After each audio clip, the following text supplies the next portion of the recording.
নিশা নগাঁৱৰ সামগুৰিৰ সোণাৰী বালিত সুপাৰী চোৰৰ উপদ্ৰৱ। সোণাৰী বালিৰ চন্দন দাসগুপ্ত নামৰ চিকনি সুপাৰী বেপাৰীজনৰ গুদামৰ লোহাৰ গ্ৰিল ভাঙি চোৰে লুটি নিলে প্ৰায় 150 বস্তা চিকনি সুপাৰী। সুপাৰীখিনিৰ বজাৰ মূল্য আনুমানিক 20-22 লক্ষাধিক টকা হ'ব বুলি জানিবলৈ দিয়ে চন্দন দাসগুপ্তৰ পৰিয়ালৰ লোকে। ইতিমধ্যে নগাঁৱৰ সামগুৰি আৰক্ষী উপস্থিত হৈ সুপাৰী চুৰি ঘটনা সন্দৰ্ভত তদন্ত আৰম্ভ কৰিছে।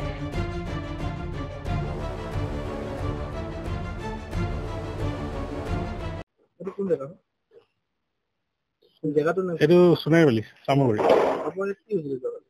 যোৱাকালি ৰাতি আমাৰ তাত চুৰি এখন হৈছিলে। আমাৰ গোদামৰ পৰা মোটামুটি আপোনাৰ 150 বস্তামান চুপাৰী গেট ভাঙি পেলাই শ্বাটাৰ কাটি পেলাই চুৰি কৰি লৈ গ'ল। কিমান নিছে? এইটো আপোনাৰ 150 বস্তামান লৈ গৈছে। মোটামুটি ইয়াৰ বজাৰৰ ভেলু 20 পৰা 25 লাখ টকা হৈ যাব। এনেকে আমি এতিয়া গম পোৱা নাই। আমি থানাত এজাহাৰ দিছো, এতিয়া তদন্ত চলি আছে। আৰক্ষীত আহি আছে, তদন্ত চলি আছে।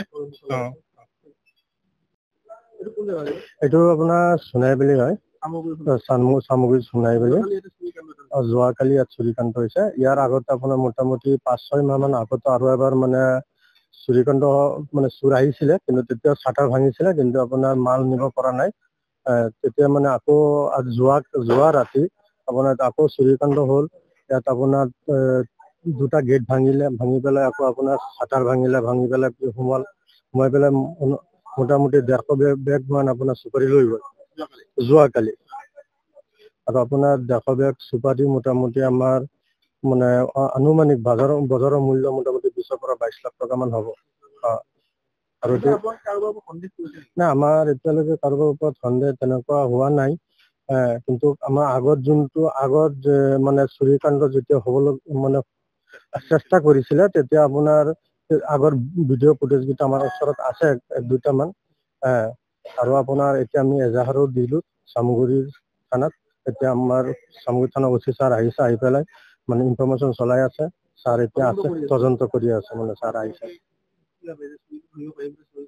মানে আমি চামগুৰি থানাৰ আৰক্ষী বিভাগক আমি অনুৰোধ জনাম যাতে মানে আগতে এনেকুৱা এবাৰ হৈছে, এতিয়া যাতে আকৌ মানে সোনকালে চুৰকেইটা ধৰিব পাৰে। মানে ছাৰৰ ওচৰত আমাৰ এইটো মানে অনুৰোধ কৰিম মানে।